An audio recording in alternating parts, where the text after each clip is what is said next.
Bonjour, bienvenue sur cette vidéo dans laquelle nous aborderons les sources du droit. Alors, les règles de droit ont différentes sources. Celles-ci peuvent être nationales, comme par exemple la Constitution de 1958. Elles peuvent être internationales, comme par exemple l'ensemble des règlements européens.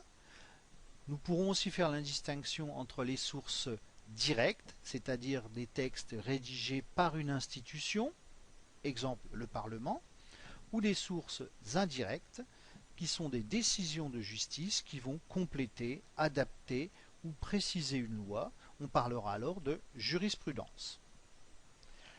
Alors, abordons les sources nationales du droit. Elles proviennent de trois blocs. Nous avons le premier bloc qui est le bloc constitutionnel, c'est-à-dire que les textes sont basés sur la Constitution de 1958, la Déclaration des droits de l'homme et du citoyen, la Charte de l'environnement de 2004 et d'autres textes. Ces textes organisent le fonctionnement de l'État et la séparation des pouvoirs. Ces pouvoirs sont de trois ordres. On a le pouvoir législatif, c'est-à-dire ceux qui votent les lois, le pouvoir exécutif, ceux qui mettent en application les lois, et le pouvoir judiciaire qui sanctionne le non-respect des lois. Le deuxième bloc est le bloc législatif, c'est-à-dire que ce sont des textes qui proviennent du Parlement, mais aussi du gouvernement. Nous y trouverons par exemple les lois qui sont votées par le Parlement. Je le rappelle que le Parlement est constitué de l'Assemblée nationale, les députés, et du Sénat, les sénateurs. Mais nous y trouverons aussi ce que nous appelons les ordonnances, c'est-à-dire que le Parlement va autoriser le gouvernement à faire passer des textes sans vote. Troisième bloc, c'est le bloc réglementaire, qui lui a une portée limitée. Nous y trouverons les décrets, par exemple, décrets mis en place par le président de la République ou le Premier ministre. Alors un décret, ça va permettre d'appliquer une loi, on parlera de décret d'application, ou alors on va simplement créer un texte dans un domaine qui n'est pas réservé à une loi. L'autre élément du bloc réglementaire, ce sont les arrêtés. Donc un arrêté est une décision d'un ministre, d'un préfet, d'un maire. Par exemple, les dates du bac sont arrêtées, sont prises sous forme d'un arrêté ministériel au niveau de l'éducation nationale pour déterminer les dates du bac. Alors voyons maintenant les sources internationales du droit. Ces sources sont de trois ordres.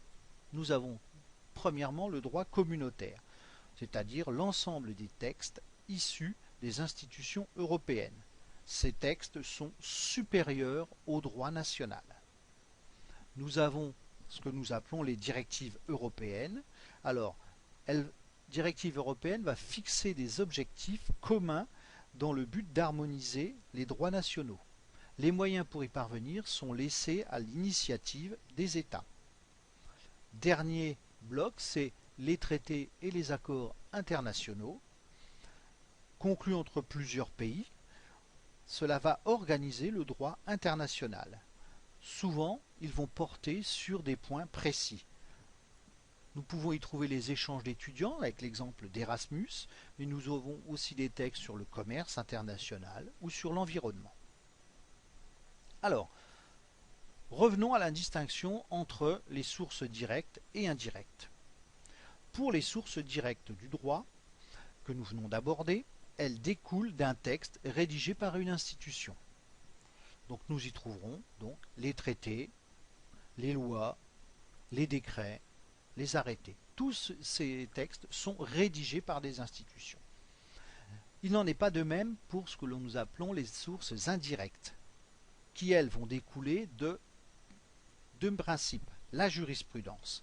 Jurisprudence, ce sont des décisions de justice qui vont adapter les textes de loi à des situations précises.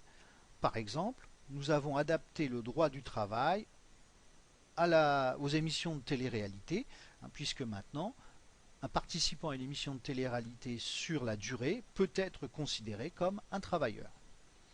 Deuxième, ce sont les usages et coutumes. Alors ce sont des sources de droit non écrites qui tiennent compte des habitudes et d'un très long usage. Je prends un exemple, les corridas sont autorisées dans certaines partie de la France, hein, alors que le code pénal réprime les actes de cruauté envers les animaux. Alors terminons par la hiérarchie des sources du droit. Tout en haut de cette pyramide, c'est-à-dire les textes les plus importants, sont les textes de droit communautaire et la Constitution. En dessous, nous y trouverons les traités internationaux, puis les lois, les ordonnances, les décrets, les arrêtés ministériels, préfectoraux, municipaux et la jurisprudence, usages et coutumes. Le principe est simple. Une règle de droit ne peut contredire une règle d'un niveau supérieur. Par exemple, un décret ne peut contredire une loi, ou un arrêté municipal ne peut contredire un arrêté préfectoral. Voilà, j'en ai terminé pour cette leçon sur les sources du droit et vous donne rendez-vous pour une prochaine leçon. Au revoir.